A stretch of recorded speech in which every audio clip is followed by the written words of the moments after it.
NCP বাংলাদেশে এই সংস্কার এবং নতুন বাংলাদেশের পাহারাদার হিসেবে কাজ করবে।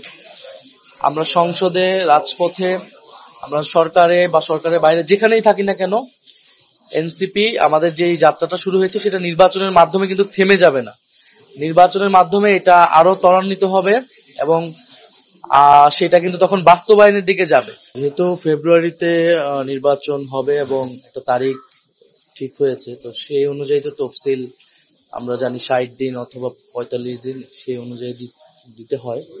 সেই অনুযায়ী নির্বাচন কমিশন সিদ্ধান্ত নিবে। তফসিল হয়তো 2 দিন আগে আর পরে দিবে। আমরা যেটা বলেছি যে যেহেতু একটি গুরুত্বপূর্ণ রাজনৈতিক দল এর প্রধান, তার একটা অসুস্থতার কথা আছে, তাদের সাথে তাদের অভ্যন্তরীণ পরিবেশ পরিস্থিতি সেটাও যাতে বিবেচনা নেয়, যাতে তফসিল ঘোষণার পরে সবাই নির্বাচনী যাত্রায় নির্বাচনী কার্যক্রমে আমরা শুরু করতে পারি।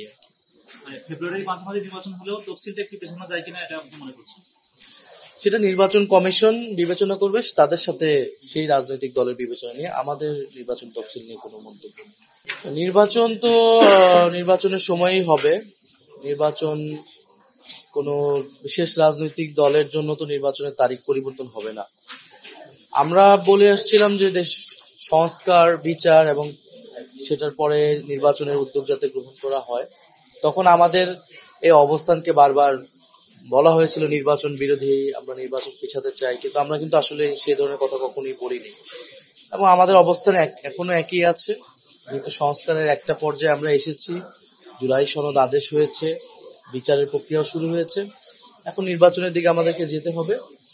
তবে আমরা যেটা বলেছি, নির্বাচন কমিশন যাতে সকল রাজনৈতিক দলকে ঐক্যবদ্ধ করে নির্বাচনের যাত্রাটা শুরু করে। কোনো বিশেষ রাজনৈতিক দলের জন্য আমাদের এই নির্বাচন প্রক্রিয়া যাতে থেমে না যায়, নির্বাচন তাদের নেত্রী অসুস্থ, সেটার জন্য আমাদের সহানুভূতি রয়েছে, আমরা সেই বিষয়টা বিবেচনা করতে বলেছি, কিন্তু নির্বাচনের সময়ই হবে আশা করি।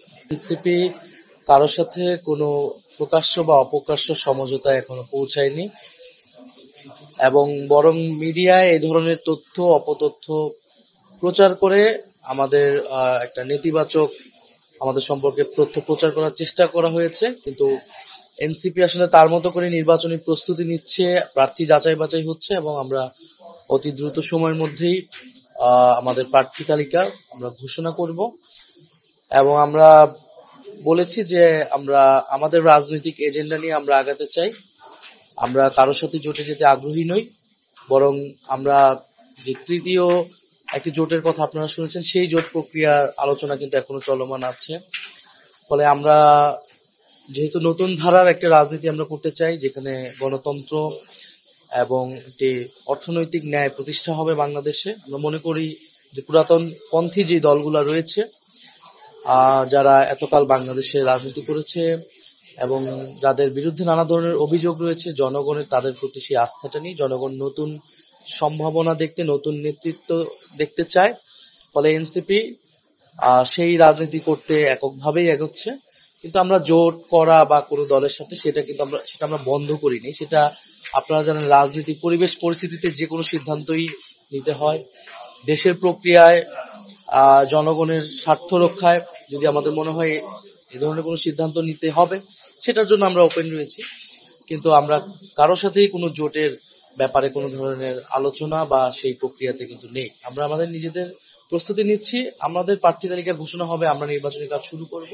কিন্তু যদি মনে হয় যে দেশের সংস্কার বা ইত্যাদি অনেকগুলো ইস্যুতে কারোর সাথে বা দেশের একটা ঐক্যবদ্ধ জায়গা প্রয়োজন, সেটা আমরা তখন বিবেচনা করব।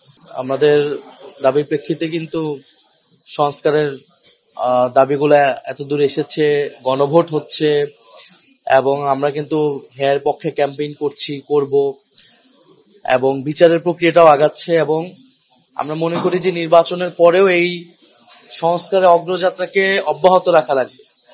ফলে এনসিপি বাংলাদেশে এই সংস্কার এবং নতুন বাংলাদেশের পাহারাদার হিসেবে কাজ করবে।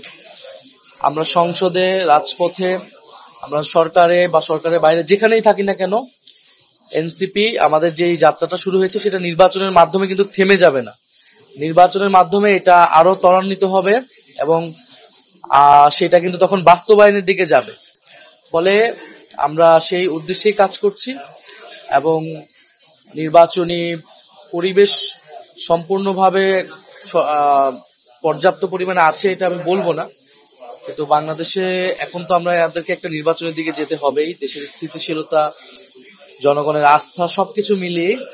তো সেই জায়গায় সরকার যদি আরো দায়িত্বশীল ভূমিকা পালন করে, নির্বাচন কমিশনকে আমরা অনেকগুলো সাজেশন দিয়েছি, সামনেও দিয়ে আসব, তারা যদি সেই জায়গাগুলো মেনটেন করে এবং কোনো রাজনৈতিক দল যদি কোনো চক্রান্ত না করে, কোনো বিদেশি শক্তি যদি কোনো চক্রান্ত না করে, আমরা আশা করি যে আমরা একটা সুষ্ঠু নির্বাচনের দিকে যেতে পারবো।